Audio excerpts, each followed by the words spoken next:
rasa takut kepada Allah Ta'ala ini memang dianjurkan supaya kita jangan rasa selesa dengan amalan kita.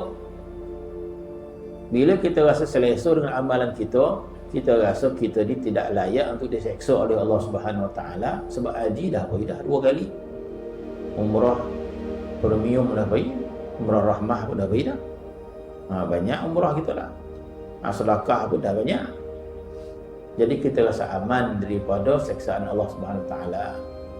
Ini tidak sepatutnya. Jadi bila kita melihat segala kekurangan kita, sebab itu bila kita melihat kekurangan kita,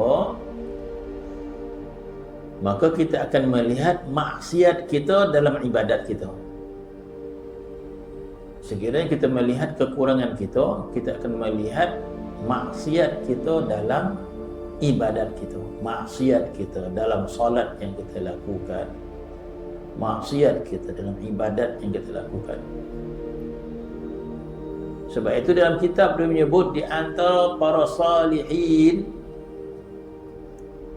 ada di kalangan para salihin, setiap kali mereka melakukan salat, mereka berasa bersalah dan berdosa kepada Allah Subhanahu Wa Ta'ala. Perasaan mereka itu lebih lagi daripada orang yang baru melakukan zina. Sekiranya orang itu sadar kesalahan lah, Jadi kalau orang tu sadar kesalahan, lepas mencuri, Masya Allah, mencuri atau orang ni, dia rasa bersalah. Kalau dia rasa bersalah lah, orang berjudi, orang minum arak, tapi dia berasa bersalah, Masya Allah, dosanya dosa minum arak. Begitu juga kalau orang berzina, Masya Allah, dosanya dosa zina ini.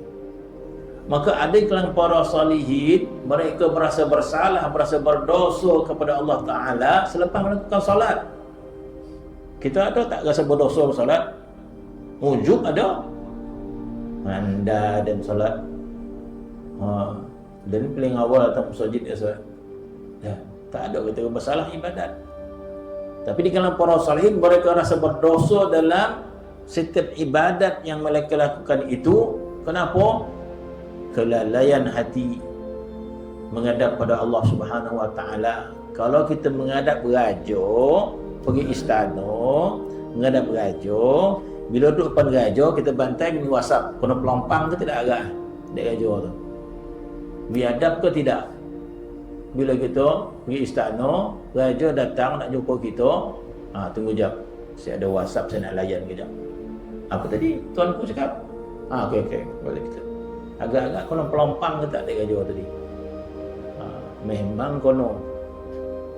Begitulah yang kita lakukan sekali kita solat, kita menghadap Allah, tubuh badan pada Allah, hati kita kelain, tak bersalah. Bahkan ada hadis yang menyebut betapa murkanya Allah Subhanahu Wa Ta'ala dengan perbuatan kita itu. Takkah? Sedangkan ianya sangat susah kita nak jaga hati kita. Ketika solat benar-benar menghadap Allah Subhanahu Wa Ta'ala, kejap terlalai dia. Ataupun paling tidak kita tak sadar kita menghadap Allah Subhanahu Wa Ta'ala, tak bersalah ke kita? Banyaknya kesalahan kita dalam solat kita sebenarnya, tapi kita ni copek nak perasaan.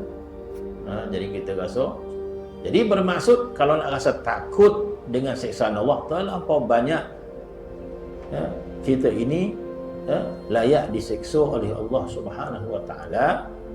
Sehingga disebut dalam kitab di kalangan para salihin, ada rasa sangat bersalah setiap kali mereka melakukan ibadat. Terlebih lagi dia berasa bersalah daripada orang yang melakukan maksiat, dosa-dosa besar. Sebab itu selepas salat saja bersungguh-sungguh mereka itu astaghfirullah.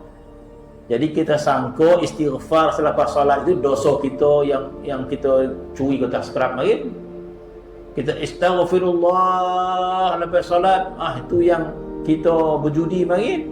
Kita sangka istighfar. Sedangkan istighfar kita sebenarnya istighfar terhadap salat kita yang penuh dengan kekurangan itu.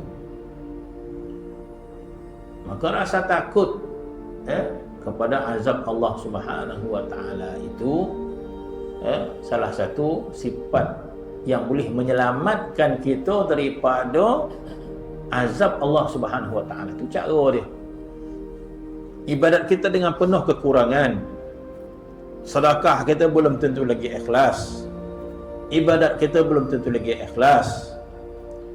Bagaimana nak menyelamatkan ibadat kita yang tidak sempurna ini? Dengan istighfar pada Allah Subhanahu wa taala. Kita mengakui seolah-olah